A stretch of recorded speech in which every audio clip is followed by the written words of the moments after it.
Salut, c'est Raphaël Omar. Bienvenue dans Le Smoothie, votre podcast de préparation mentale.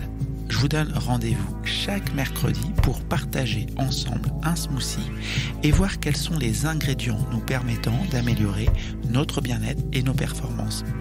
Belle écoute.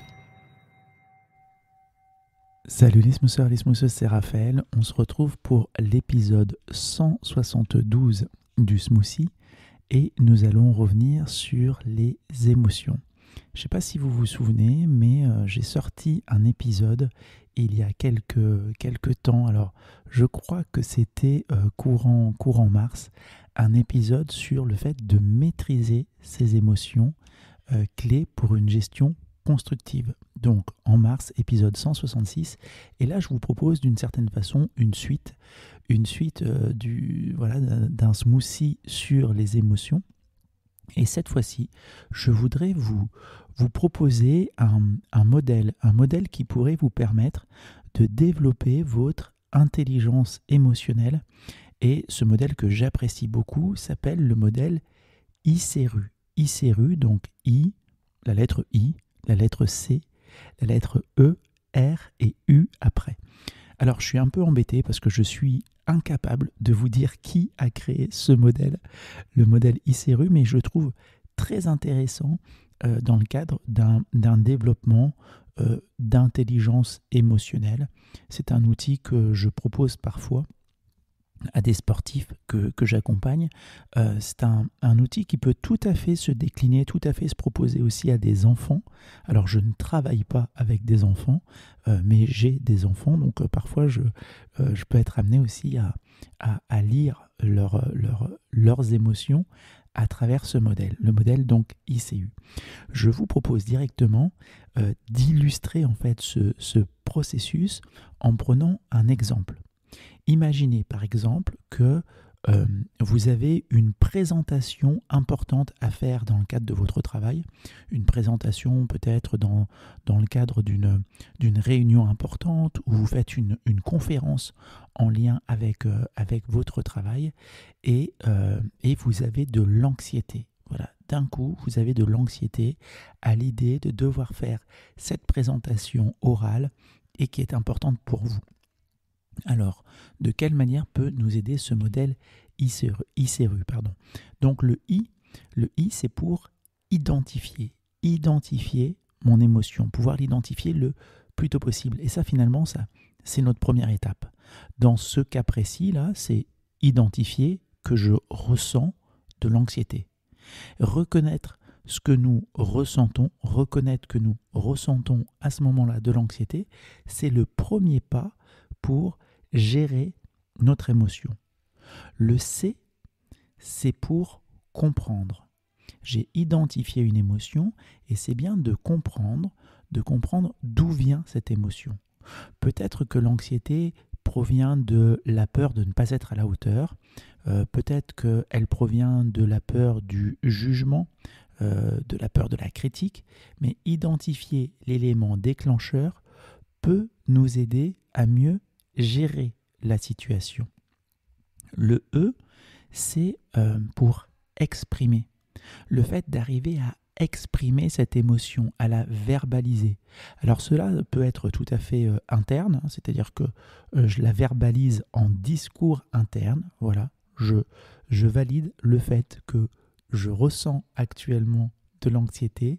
Je ressens de l'anxiété parce que j'ai peur de ne pas être à la hauteur ou j'ai peur du jugement, etc., etc. Et donc, c'est d'arriver à l'exprimer. Alors, ça peut être encore une fois de l'exprimer en interne, tout comme ça peut être de l'exprimer auprès de certains collègues. Vous avez peut-être un collègue avec lequel vous vous sentez en confiance et de pouvoir finalement lui partager cette émotion, exprimer cette émotion, peut développer aussi de la compassion, peut développer du soutien, peut-être offrir des conseils, etc. Le R, c'est pour réguler. De quelle manière est-ce que je vais pouvoir réguler cette émotion ? Alors ça peut impliquer des techniques comme la respiration, des techniques de respiration profonde, peut-être de méditation, peut-être de visualisation positive. Tout comme ça peut être aussi des outils un peu plus cognitifs où on va venir plutôt être dans de la réflexion, peut-être nuancer l'enjeu de telle ou telle situation. J'en discutais, petit aparté, mais j'en discutais il n'y a pas très longtemps avec des sportifs, avec des joueurs de rugby. Et typiquement, sur l'enjeu d'un match qui peut générer parfois certaines émotions vécues de manière désagréable sur l'instant, réguler, nuancer finalement l'enjeu en se disant bon, ça reste qu'un match de rugby, même s'il y a de l'enjeu bien entendu, ça peut permettre aussi de réguler l'émotion. D'accord ? Et puis le U, donc la dernière étape, on pourrait dire, de cette méthode ICRU, le U, c'est comment utiliser cette émotion, comment utiliser cette énergie. Voilà, il y a une énergie, il y a une force aussi qui vient, y compris quand il y a de l'anxiété, quand il y a de la peur. Comment arriver à l'utiliser pour en faire, excusez-moi de dire comme ça, mais quelque chose d'utile. Par exemple, si j'ai de l'anxiété, encore une fois, pour moi, l'anxiété dans une dose raisonnable n'est pas un ennemi. Le fait d'être un peu anxieux, ça peut être aussi un motivateur, ça peut être un moteur pour me préparer un peu mieux. Peut-être pour revérifier que toutes mes slides s'enchaînent bien, toutes mes diapos s'enchaînent bien, que je suis à l'aise, que je peux faire ma présentation sans regarder tout le temps mon ordinateur, que je peux répondre à certaines objections, etc., etc. Donc finalement, comment est-ce que je peux utiliser cette émotion pour m'aider à atteindre mon objectif, si possible dans un mieux-être. Voilà, donc ce petit modèle, ICRU, comprendre et gérer nos émotions. J'espère vraiment que ça peut vous être utile finalement. Quand on parle d'intelligence émotionnelle, on est bien dans une compétence, dans un processus, quelque chose qui peut se développer, qui peut améliorer à la fois notre vie quotidienne, nos relations, notre bien-être. Donc je vous encourage à pratiquer le modèle ICRU, à le tester.